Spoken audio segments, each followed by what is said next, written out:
世界のみんなとつながろう Bridges across world communities. Hello, everyone, and welcome to Bridges Across World Communities, sponsored by NIA, the Nishinomiya City International Association. My name is Thelma. And I'm Floyd. Each month we provide practical knowledge for daily living and important information about disaster prevention. This program is for English-speaking residents in the Nishinomiya area and is broadcast on the second Saturday of each month from 12 noon to 12:15. This month's topics are Osaka Expo 2025 and what to do when you witness a fire. And our guest is Mr. Imran Salim, originally from the UK and now living in Nishinomiya. 提供は西宮市国際交流協会です。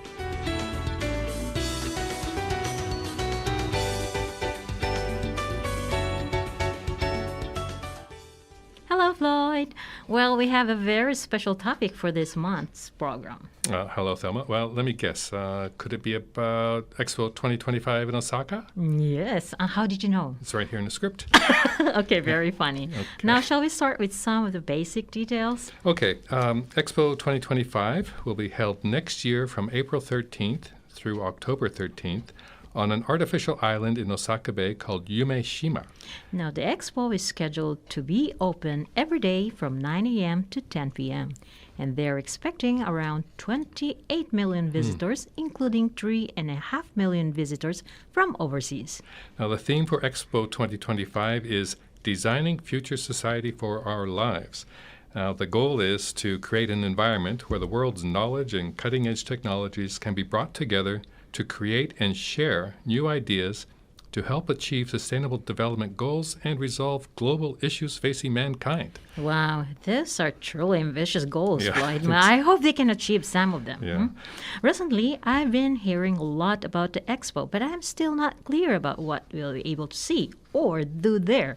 Or what kind of events will be, will be held. I feel the same way. Still seems a little unclear. But if you do an online search for Expo 2025, the expo2025.or.jp listing should be the first thing that comes up. Now, the official site is multilingual and updated daily with all kinds of information regarding participating organizations, pavilions, exhibits, and the calendar of events. Okay, I'll check that out, and perhaps we should talk about purchasing tickets and making reservations. Yeah, good idea. Now, Expo 2025 aims to be a no-queue expo, I think that's what they're calling it. And that means that you shouldn't have to wait in any long lines.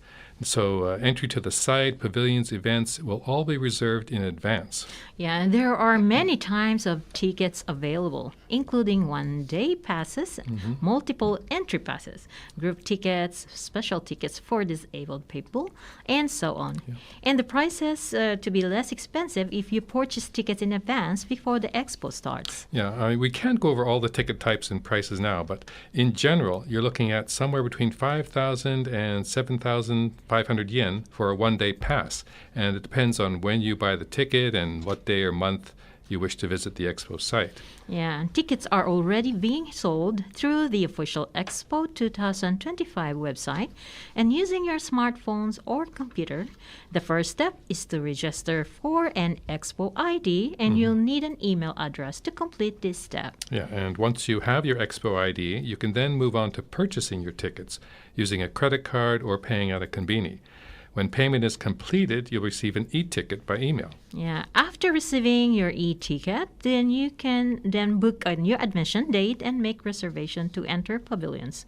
Now, special events and exhibitions, early reservations are highly recommended for Golden Week, Saturdays, Sundays, holidays, summer vacations, and for September and October when large crowds are expected. Yeah, and then to enter the expo site and other reserved locations, you just use your smartphone to display the e-ticket on entry scanners. Yeah, if you have any difficulty purchasing tickets through the website, travel agencies and various ticket agencies are also selling tickets. And by the way, children under 3 are free, and there are reduced prices for students. Yeah, okay, so that covers tickets now. Now, let's talk about how to get the expo site, Lloyd. After all, it's an island in Osaka Bay. Yeah, it's kind of out of the way. There's no parking near the venue, so really you have to take public transportation. Yes, and there will be multiple ways to get to the expo site from Nishinomiya using trains or buses. So it's best to check out the official website for details and the best routes from your location. Yeah, they're estimated it'll cost around 1,000 yen one way and take about 1 hour by train or bus from any of the main Nishinomiya stations on the Hankyu, JR, or Hanshin lines. And I'm curious, are you getting any sense of how people in Japan or in the Kansai area are feeling about the upcoming Osaka Expo? That's a good question. The last time there was a World Expo in Japan was in Osaka in 1970, I think. Yep. And it was also the first expo in Asia. Exactly. So along with the 1964 Tokyo Olympics and the opening of the Shinkansen, it was seen as a symbol of Japanese post-war reconstruction. And the whole country was really excited. Yeah, and it might just be my opinion, but Right. I'm not feeling that kind of excitement about this expo yet. I don't hear people around me talking about getting advance tickets or about events that they want to see. There seems to be kind of a wait-and-see attitude in most of people so far. Yeah, well, they did sell more than 7 million advance tickets, but still, that was only about half of what they were expecting to sell. Now, there have been some negative media reports about countries not committing to having a presence at Expo and stories about cancellations or delays of pavilions and exhibits, so that didn't help. Well, even so, I think people's awareness is finally starting to increase. In fact, the recruitment of volunteers ended in April, and about 55,000 people applied for the 20,000 volunteer position. So that's a positive sign, Floyd. Yeah, I think so. I'm sure interest will pick up and people in Kansai will start to be proud of the event and look forward to going. I know I want to go. How about you, Thelma? Yeah, maybe.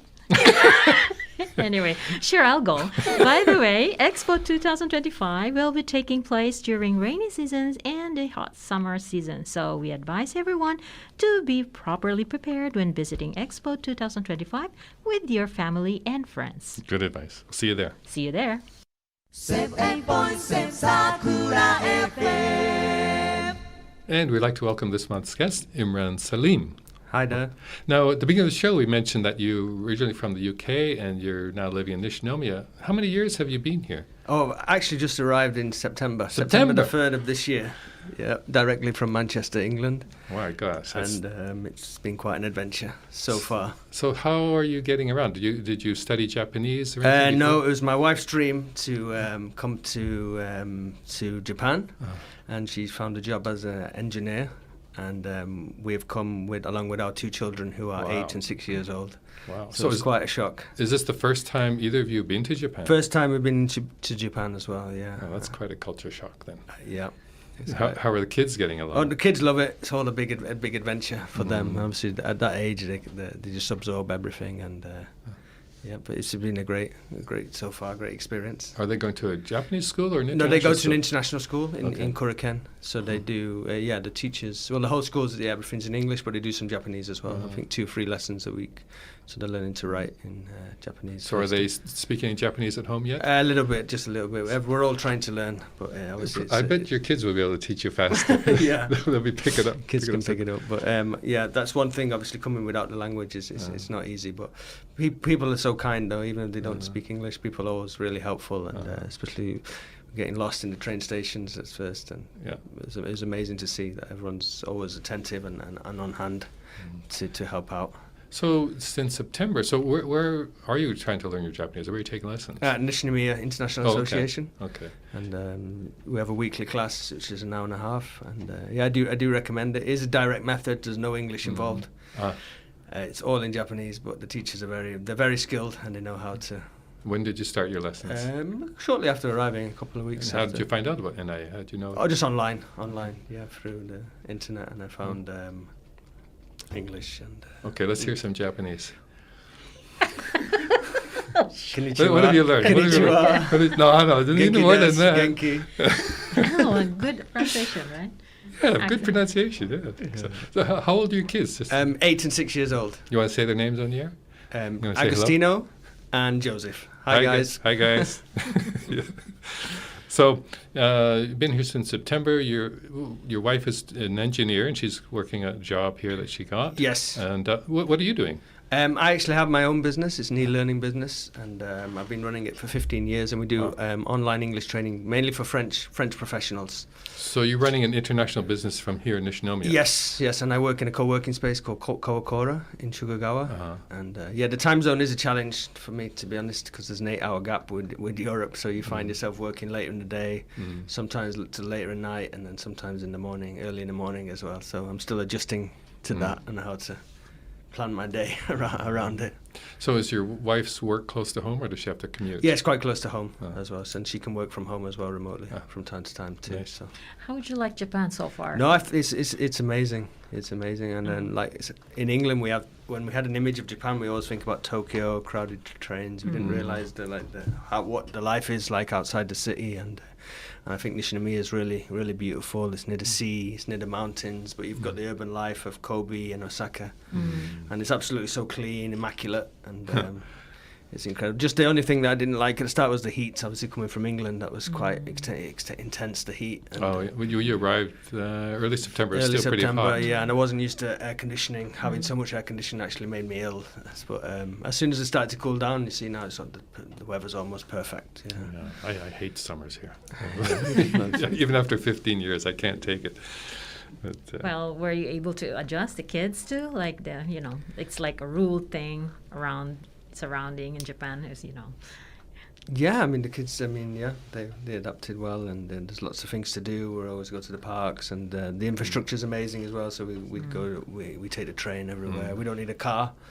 We're just going to get bicycles. So I think I enjoy not having a car. To be honest, it's great. You said you're in Kawakuranguchi, so yes. You're real close to the mountains. You Close can to the just station, get up into it. Exactly. Do you see yourself, your future in Japan? Probably, I think 1 to 2 years is our maximum. Yeah, because obviously we've got a lot of family, friends, and elderly parents getting older in Europe. So back in England, and but yeah, I think we'll have a good experience here. What did your parents think about you moving to Japan? It was quite a shock because it was my wife's decision, and she made it quite hastily. She found a job and decided to go, so it was quite it was a shock. But it's a great experience, and it's not easy for everyone to come and visit. But so from the time you and your wife decided you were going to move to Japan to the time you actually did it, how much did you have to prepare? Only 1 month. What? Oh my God! Yeah, because if we had known, I definitely would have taken language classes in the UK just to learn some basics before coming. So it was a lot to take on. It was a lot to absorb, and it's not like years ago I did travel in Asia, Southeast Asia, but I was alone and a single person. So when you have a wife and 2 kids, it's not so simple. Schools and homes and everything else. Yeah, and your own job as well. So it's a lot to take in. But we've already run out of time for this month. It's been a bit short this month, but we're going to pick this up again for next month, so hopefully you'll come back and join us. Absolutely. Okay, thank you for having me. Okay, Imran. Bosai Joho desu. From November through early spring, the weather in our area is very dry and fire incidents tend to occur more often. What should someone do if they discover a fire? Well, the first thing to do is shout fire or kajida, as loud as you can, and let people know about the danger. Then you should immediately call 119 on your home or mobile phone. 119 is the number to get help for either a fire emergency or a medical emergency. And don't worry if you can't speak Japanese. The Nishinomiya Fire Department has a multilingual interpreter service provided in English, Chinese, Korean, Portuguese, or Spanish, and it's available 24 hours a day, 365 days a year. So you can just say "Eigo onegaishimasu" for an English interpreter. That's right. Then you can have a 3-way conversation between you, the fire department, and an interpreter. So never hesitate to call 119 in case of emergency. And don't forget, in case of emergency, you can also ask for help from people around you. NIA will be hosting a free counseling service for foreign residents on Sunday, November 17th from 1 to 4 p.m. Advanced reservations are required, and if you need language support, please ask when you submit your application. For applications and any other inquiries, contact NIA at 0798 328680 or send an email to nia@nishi.or.jp. Our English-speaking staff will be happy to help. Please continue to be careful and stay safe. 提供は西宮市国際交流協会でした。 Have a great weekend, everyone.